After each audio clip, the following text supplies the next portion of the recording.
Neighbor, it's your boy Trini Trent, and today I want to have a bit of a different type of conversation. Now, firstly, up front, I have to say that I like Kelly Clarkson.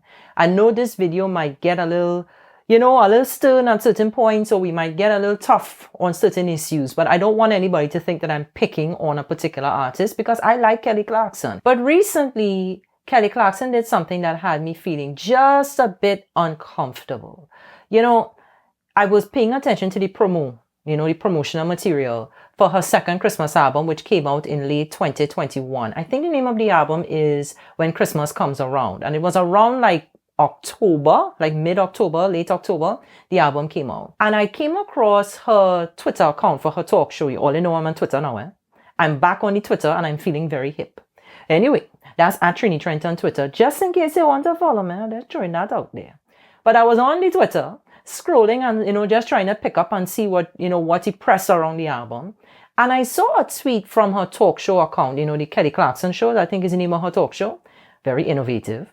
But I saw the tweet from her talk show account and they referred to her as our Christmas queen. Now, when I saw that, I paused a bit because I said to myself, Christmas queen? Since when Kelly Clarkson have that title? But I said to myself, Trent, don't react to it. Don't, deal with the trigger that you're feeling right now. Let it pass. Take a breath. Because, they may have just been referring to her as, the Queen of Christmas on that show, on that platform, because it's her talk show. So I just dismissed it and let it go. But as time passed and I started to read more articles and really, learn more about the record, if I like something, I'm going to go all out. I'm going to read every single paragraph and every word. I want to learn everything about it. It's just my personality. And I was looking for more material. I found different articles on different platforms that were all referring to Kelly Clarkson as the Queen of Christmas. And I found it very odd, especially when I came across a particular article on vulture.com. And they refer to her as the Queen of the Holidays. And there was even a part in the write-up that says that the holiday season does not begin until Kelly Clarkson says so. And then I said, okay, enough is enough. Now I'm really starting to feel like this is going a bit too far. Because when it comes to the pop culture conversation, the commercial side of Christmas, and you think of the start of the season, there's one person that comes to mind, and it's not just because I'm a big fan of her. But, in the general conversation, the person who typically kicks off the commercial Christmas season on the 1st of November every year, the person who I think we can mostly agree when it comes to that, conversation in pop culture about who's the Queen of Christmas, is Mariah Carey, not Kelly Clarkson. In American pop culture, the work of Black artists is often overlooked.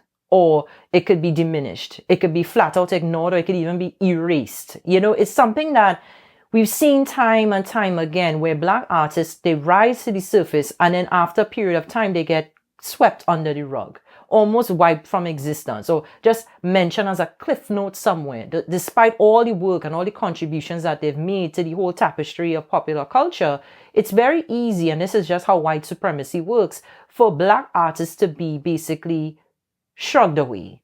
And these titles, these honorific titles of king of this or queen of that, what they do is that they kind of give these artists an anchor. The whole sea of pop culture, when the winds start blowing, the white winds start blowing, and we see the artists kind of just getting shoved to the side, these anchors kind of hold them in place. And I think of a particular example of this being Donna Summer.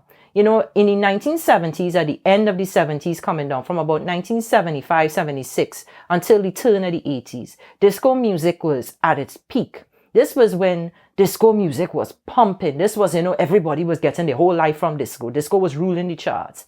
And there was a period around 1979 where all of these different disc jockeys and members of American media, broadcasters, etc., and then general fans of the culture suddenly started to push back against disco music. Now, disco music has its roots in black people, in Latin culture as well as queer culture.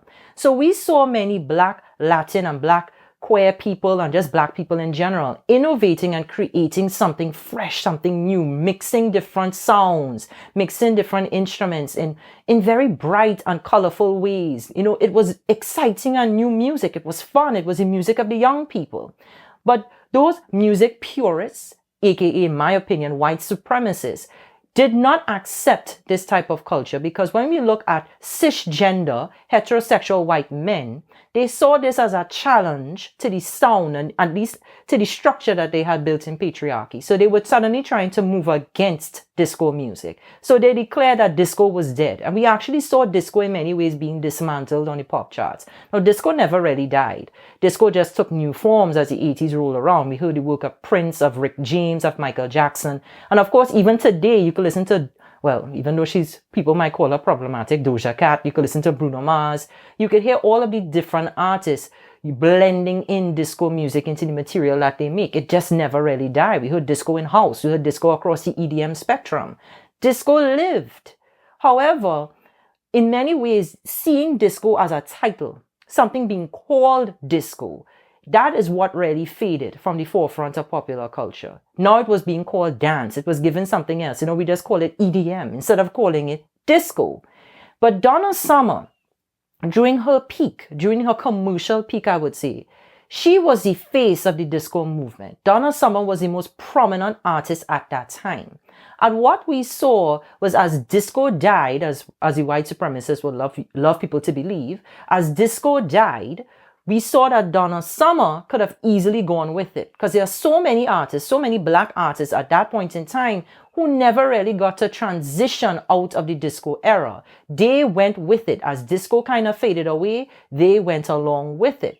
And even though Donna Summer had many hits after that, people still remember her solely for her disco hits. And the only reason that Donna Summer, and this is just my opinion, the reason I think that people remember the contribution that Donna Summer made during the disco era is because she had that honorific title. When you think of disco, when you think of who was the dominant artist at that time, man or woman, but you really think who was the queen of this thing, you think of Donna Summer. And that title allowed her name to remain prominent in our minds all these decades later. So when we think of the Queen of Christmas title, when we think of that particular title, it has a certain significance for somebody like a Mariah Carey. Now, Mariah has done a lot in her career. Over 30 years she's been in the game. And I spoke about her career here on the channel in the In Retrospect series about Mariah Carey. Please go check it out. But Mariah has done a lot in her career. But because of her unique identity, Mariah has faced very interesting challenges. You see, in the general space of popular culture, many of her contributions to pop music have been in some ways diminished. As successful as she has been, we've seen it be diminished. But it hasn't just been diminished in the grander, wider, aka whiter space in popular culture. We've also seen Mariah's work sometimes get overlooked or played down in black spaces. I mean, just look at hip hop. Mariah, because she's a biracial black woman, these are three different things I'm calling out here. She's a biracial black woman. The intersections of her identity don't always work in the minds of some people. They consider her to not truly be one of us. So she's not really white enough to be considered white, and she's not black enough in the minds of some people to be considered black. And then, of course, she's female. So she identifies as a woman. That's her gender identity. And because of that, especially because she's hyper feminine, of course, Mariah tiptoes everywhere. That in itself creates a barrier in many people's minds to accepting Mariah Carey. So we've seen her work often be played down. I think of what she's done for hip-hop culture. I consider Mariah to be a hip-hop icon because she helped to bring hip-hop onto top 40 radio. Part of the work that she did in the mid-1990s with ODB, and of course what she did in the late 90s, working with Deluxe, working with all these different people on Honey and all the remixes that she did into the 2000s. Mariah helped bring hip-hop to the forefront. I mean, Jay-Z's first #1 was with Mariah, not so? Mariah helped to bring this thing and make it global, and she blurred the lines between the genres. But that's often diminished. Just when I hear people talking about verses, for instance, and people saying that Mariah shouldn't be on verses because she's not really hip-hop, she's barely R&B. I once heard somebody say Mariah didn't really start singing R&B until after 1995, which we know is not true. But I've also heard people say Mariah is not really hip-hop, she barely works with rappers, which we know is not true because Mariah is here for it. But the thing about it is that her work is often diminished, and people just look at how she presents because of her phenotype and of course her gender, and because knowing her racial identity, and they try to diminish her work and they say that she didn't really bring much to the table.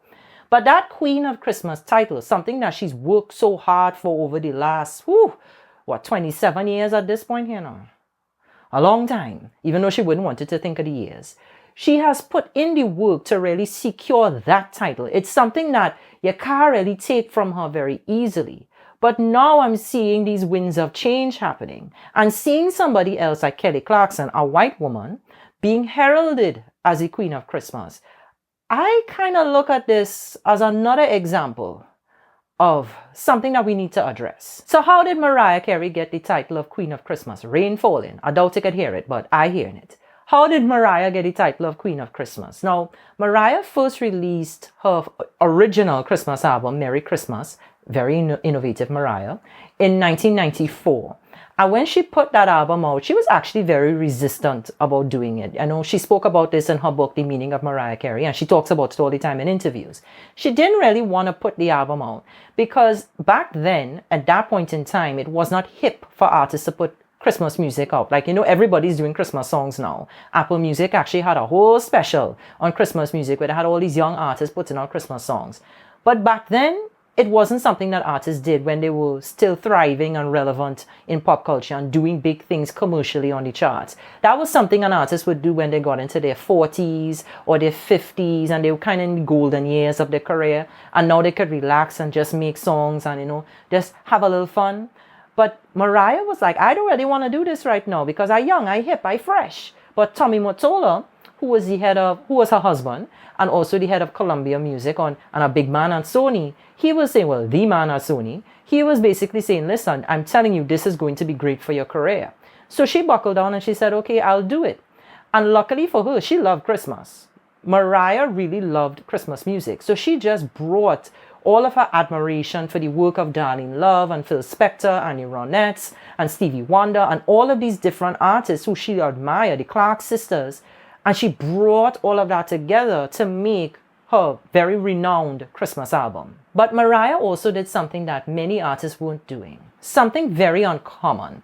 After Mariah put the album out in 1994, Mariah continued to promote the music for years afterward.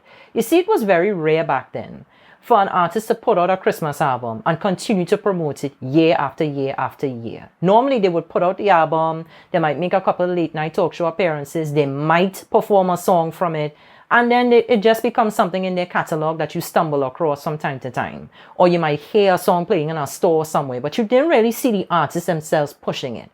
Mariah was committed because she really loved Christmas music. So she said, you know what, if I'm going to do this thing, I'm going to do it all the way. And Mariah was jingling, jingling, jingling. She went on the Daydream Tour, she performing songs there. Now, she was actually performing Christmas music before she put the album out. 1991, she did a late night talk show appearance. She performed on the Music Box Tour. So this was really showing you that it was something that she loved anyway. But as we got further into the 90s, she was performing on all her tours. Anywhere she went, anytime there was a December date, Mariah was performing Christmas music. And she went all the way into the 2000s doing this. And it was not very popular. It wasn't something that people demanded. It wasn't like people were saying, we need a Christmas performance from Mariah Carey. It was just something that she loved to do. And she was putting out remixes and videos and appearing on TV, the Disney parade. Mariah was everywhere, just performing her Christmas songs because of her genuine love for the music. And also knowing of who Mariah is as an artist, I'm assuming here, it's because she had a certain level of business savvy to see further down the road. Just like Tommy had, I think Mariah also had that similar mindset. And what was interesting is that Mariah continued to perform her Christmas music even in the face of mockery. It's kind of crazy to think that Mariah and Christmas coming together would be something that people saw as a negative thing, and to the point that people were actually saying negative things about her and her Christmas music, because at this point now, anytime you hear Mariah, you hear Christmas, people start celebrating. But at one point in time, it was something that people actually said very nasty things about. I remember I was working on a website around the time in 2010 when Mariah decided that she was going to record and release her second Christmas album, Merry Christmas to You. And I remember how much backlash she got from people in the comment sections and across social media and the fan forums. She had released Memoirs of an Imperfect Angel in 2009, and the album was not the most commercially successful by many big standards, by her standard, compared to the Emancipation and even Equals MC Squared, which went platinum and all these different things, actually sold platinum, not streamed platinum as platinum is now. But, back then when she was selling over 1 million albums easily. But Memoirs came out and it just scratched gold. It just passed 500,000 shipped. And it actually sold over 500,000 as well. And, she didn't have those big blockbuster numbers. And I spoke about that here on the channel because that was a side effect of the shift that was happening in popular culture and in music, where R&B music was no longer the dominant art form. We saw EDM, electronic pop had come to the forefront. The Lady Gagas, the Keshas, the Britney Spears, that uprising, that movement upward. And we saw R&B moving off to the side and no longer working. And artists had to basically, R&B artists like Usher and Beyonce and Rihanna, they basically had to, although Rihanna was always technically a little more dance pop than anything, but no shade. But we always saw them having to adapt. We saw them having to pick up the different sounds in order to stay commercially relevant. Mariah didn't do that. She's dug in her heels and she said, I am going to make the R&B that I liked. And her sales slipped as a result. So when she decided to put out a second Christmas album, which was really because she found out she was pregnant and she just wanted to do something fun while she was pregnant, many people saw her as, and I'm quoting people from the comment section because I remember very clearly, bloggers, writers, different people in the media and, just people in the comment sections. They said that she was, desperate for commercial relevancy. Mariah is over. I remember she got raked over the coals. And I was one of the few people who was saying, this might be a really good idea because, her Christmas catalog was selling very well. Low-key, at that point in time, Mariah and Celine Dion were neck and neck for having some of the biggest Christmas albums along with Josh Groban. But people, they were just being awful to her. But Mariah didn't budge. Mariah said, I'm going to put out a Christmas album and I'm going to make it work. She did a big Christmas special. She did a song with her mother. And, well, I don't know if she's called her ex-mother, but she did a song with her mother and she decided, I am going to stick to this. And we saw it blossom even beyond that because after 2010 and we got around 2014, she launched her Christmas residency at the Beacon Theatre. And that became very successful. I remember that was selling out when I went to the show in 2015. Big up Craig and Marilyn. When I went to the show in 2015, for those of you who remembered, I went and I actually did a video about it on the channel way back when. I remembered how the theater was packed. There were people who were dressed in full Christmas like suits and ugly sweaters and people were going crazy in the crowd. Like the crowd was wild for Mariah. And Mariah was seeing the work that she had put in all these years, even in the face of the mockery in 2010, it finally started to bear fruit. So now that we've rolled around to 2022, because 2021 going, and we've rolled into this period of time, we've seen Mariah, after all that work, after all that massaging All I Want for Christmas Is You and her Christmas music into our psyches by performing it all the time, year after year, anywhere she could get a chance to. But after all that drilling, all that pumping, all that sowing of the seeds into the pop culture, Mariah's work is finally bringing forth. It's finally coming to the forefront where she's actually enjoying the success of it. All I Want for Christmas Is You is #1 every single year, whether it's for 2 weeks or for 3 weeks as it did in 2021 into 2022. Every year she ends at #1 and she starts at #1 thanks to that song. And every year the song just gets bigger and bigger. It just got certified diamond.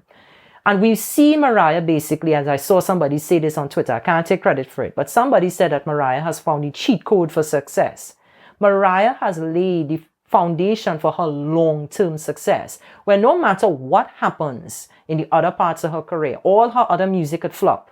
Mariah is always going to have a hit or is always going to be present in the conversation of pop culture because of her Christmas catalog. But the thing is, the success that Mariah is enjoying now, it goes far beyond just her. I mean, the impact is going far beyond just her career. She has, by doing all the work that she did, she has revitalized an entire genre of music. And I think it's also part of a wave that was coming on. And I think the timing of her success is truly something miraculous. Because think about it. Many of us, and if you're thinking about the millennial, the older gen, what was it, the Gen Zs, the older Gen Z population, those who are now in their early 20s, there is this sense of nostalgia amongst us now, using our marketing term. We have millennial nostalgia is what they call it, Where many of us look back at the 90s and the early 2000s, our childhoods, our, when we were young and when we were, in our preteens into our early teen years as the golden era. And we look back on that time as being so magical, the fashion, the music, everything. And one part of our childhood, a big part of many people's childhoods, is Christmas music. And because Mariah continued to perform those Christmas hits, and her biggest breakthrough with Christmas music was in the 90s with All I Want for Christmas Is You and the other songs, Joy to the World, etc. What Mariah has done is position herself at the forefront of that nostalgia wave. Disney and they are bringing back all these different TV shows and rebooting different cartoons and, remaking movies, and all these different production companies are doing the same. And that's exactly what Mariah managed to do with Christmas music. She revitalized an entire genre that many people had kind of just forgotten about. It was something that just played in stores, in a mall somewhere. They're trying to get you to buy something. It was something that would play on the adult contemporary stations.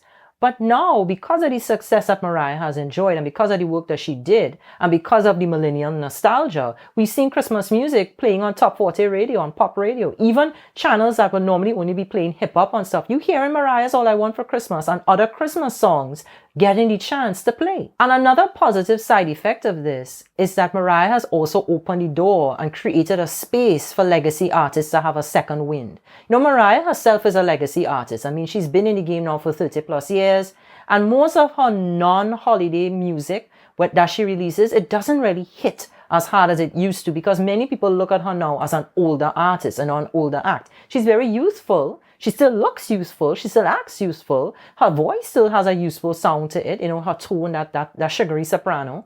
But in many ways, people know, because they know of her age and how they view her. Many people have grown up with her. They know that she's an older person. And so she falls into that legacy box. But most legacy artists, after they get to a certain point, especially women and especially black women, once you pass the age of 40 and you start to progress further on, your music just don't play. Radio just does not touch your music. They act as if you no longer exist. So that cheat code for success that Mariah has tapped into, it has given her a second wind on the charts. And she's brought other legacy artists forward with her now. And something else happened also very timely, almost miraculously. Around 2012, where the Billboard charts changed their rules, Billboard magazine changed the rules, and they basically allowed older songs to chart on the Billboard Hot 100 once they had enough points to find a position in the top 50. Because you see, back in the day, prior to that rule change, older songs could not chart. If a song was older than a certain period of time, if it had already completed a chart run and it was no longer current, it would only chart on the recurrent charts. That's where All I Want for Christmas Is You used to be #1 every year. In like 2005, 6, 7, 8, all that period of time, she was always #1 around then. But she never got the opportunity to chart on the Hot 100. When they changed the rules, who you think led the charge onto the charts? All I Want for Christmas Is You by Mariah Carey. Mariah led the charge, and all these other older artists followed her. Now you look at the top 10 every Christmas and you see all these old songs by older artists that never would have been there if something like All I Want for Christmas Is You had not basically broken the door down. And amongst those legacy acts are the black artists. When you think of Christmas music and you think of holiday songs, as America would put it, you often think of all these different white people. People who sing White Christmas and all these different type of records. You don't really think of the black people who have contributed and helped to innovate and carry the Christmas canon forward. And now, when you look at the charts, many of these black artists who otherwise would not have gotten similar airplay, because of the great popularity of Christmas music, they are also finding a second wind. I mean, Nat King Cole was very successful every Christmas season, but now he's hitting the top 10. I mean, just last year, 2021, it's crazy to think we're in 2022 already, yeah? But just last year in 2021, the Ronettes got their second top 10 hit ever, if I'm not mistaken, with Sleigh Ride. And look how many decades they have not had a top 10 hit. It's been years. And the Ronettes made it right back to the top 10 on the Hot 100. And this is all following the Tailwind. That's a Pokemon move, by the way. I still play Pokemon. Pokemon Sword on Nintendo Switch. I love the game.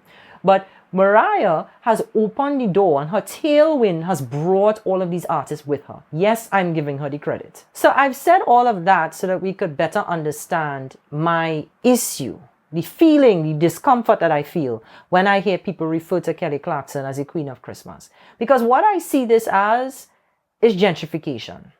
Let's be very real. Because think about it. Listen to everything I just outlaid, right? You could go back and play it again. Mariah really came up with a blueprint in the 1990s onward. She came up with a blueprint of how to promote Christmas music and make it successful.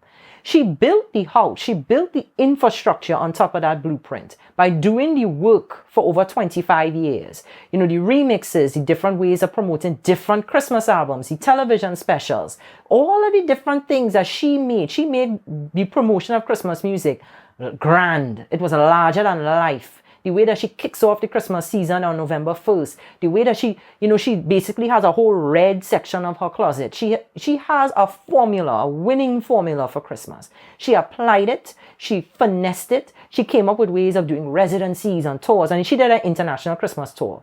She really did the work. She built the house, not just a house for herself, but she built a community where other legacy artists could also find a space, as I just outlined, where other Black artists could find a space, as I just described. She did all of that work. And then the media has basically signaled that Kelly Clarkson is the queen of this neighborhood that Mariah just built. And it just feels odd. And it's basically gentrification. Think about gentrification of a neighborhood in America for people who don't understand. You have a neighborhood that is basically run and dominated by a certain group of people. They may not own the infrastructure, but they are the ones who basically bring the life and the culture and the form and the art to the neighborhood. They give the neighborhood life and energy. They're like the neighborhood's lifeblood. And after the neighborhood is popping and vibrant and it has all of these different things happening, a white person comes in and said, "Oh, it's so beautiful. I love it here. Oh, look at the street dancers. And oh, this West Indian market, it has all of these spices. I want to live here." And then one white person comes in, another white person comes in, another white person comes in. And then you just see the West Indian market gets broken down and they build a Starbucks and they get rid of, the bodega on the corner and they put a juice bar. And then they get rid of this next iconic spot on the neighborhood and they put like a doggy daycare. And before you know, the neighborhood has become gentrified. It has become a white space. And I see that is happening now. And I'm not saying that Black people own Christmas music. But here we have a Black woman who built the structure and helped to basically give form to the neighborhood. And she's invited everybody else in. And then the media, through the act of marketing of Kelly Clarkson's Christmas special and all the write-ups I've seen, they've then ushered in this white woman and put her on the throne in the middle of the neighborhood and say she's the queen. That's gentrification. And I think part of the reason why I feel so triggered is because the title really hasn't been earned by Kelly Clarkson.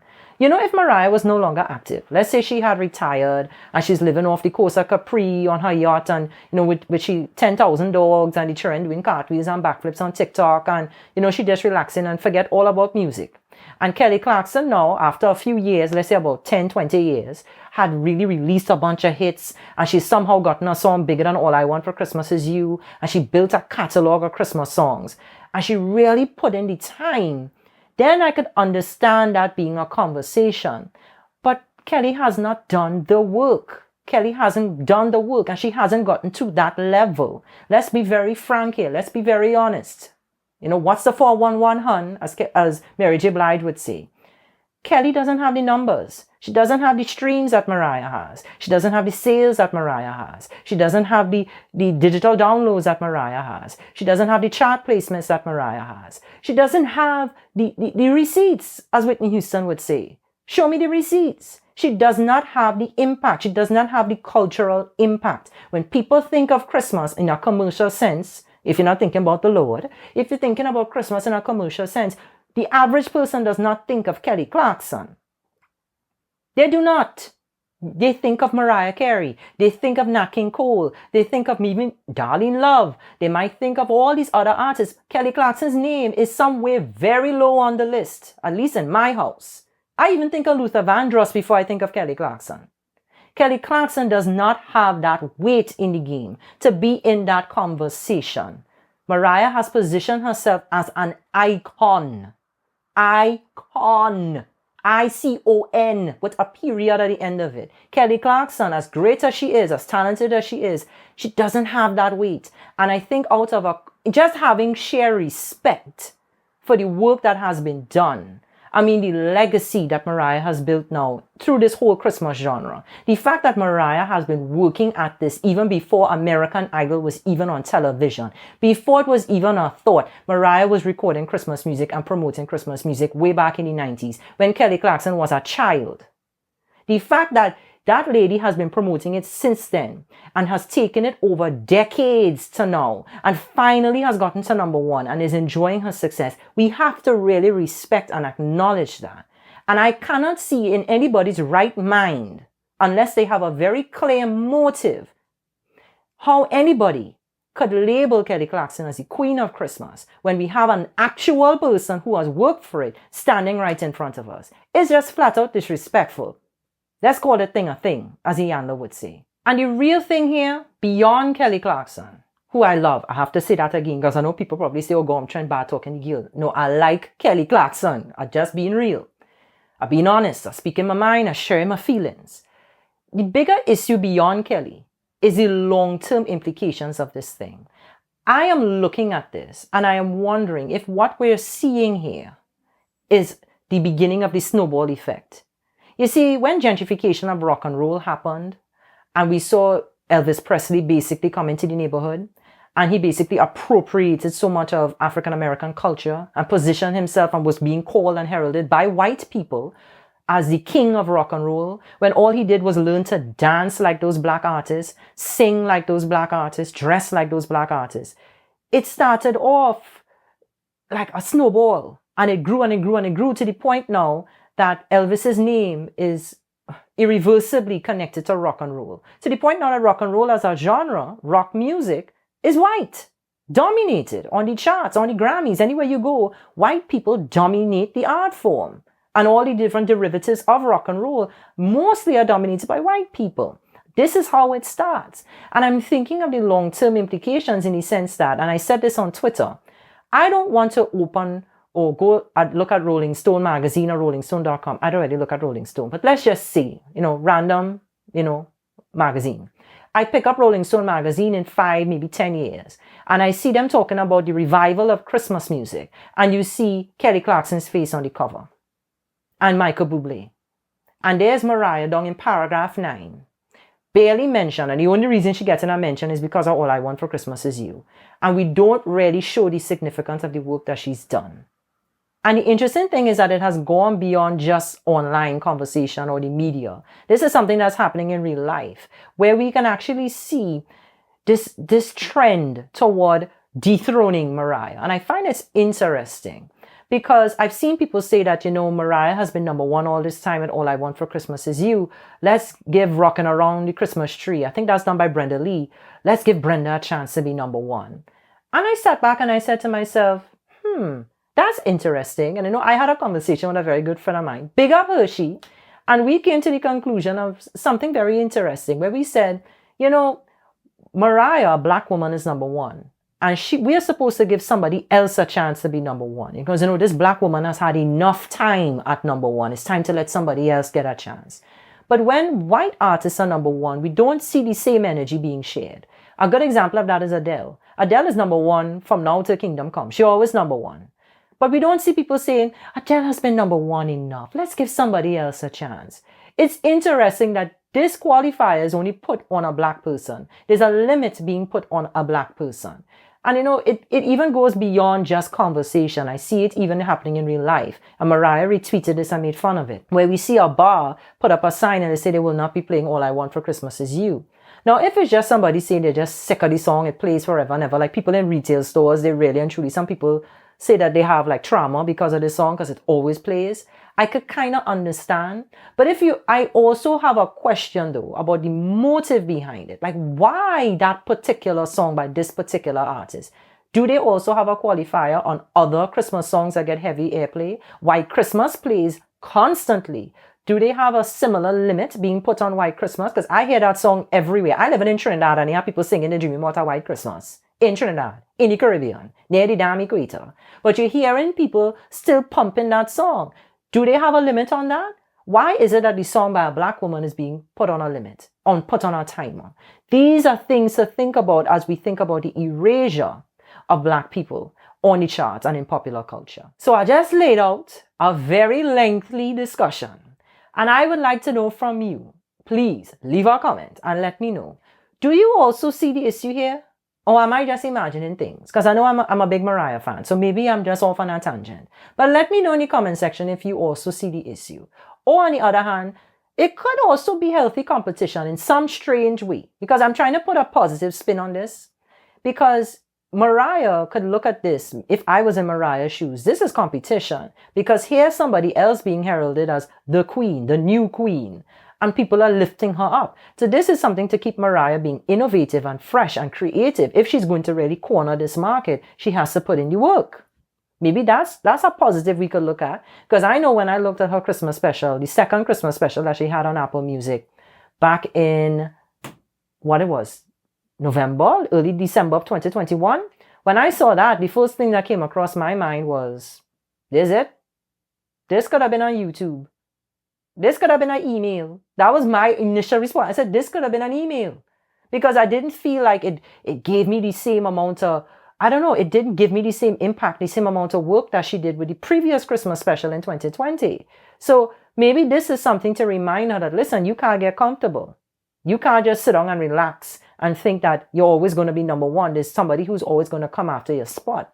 That's if she's willing to compete, because Mariah, as I said, is a legacy artist. Mariah could relax now. She's done the work. At this point, she could just let the song be number one by itself without having to do the work. But I do find it interesting that we could see both sides of this. On one side, it being an act of gentrification, basically white supremacy. And then on the other side, it being healthy competition. How do you view it? I would like to know. Leave your comments and we'll have a fun conversation. All right, all you. My bam bam hotting. It hotting. I sit down on this chair forever. So it's time to go. Later.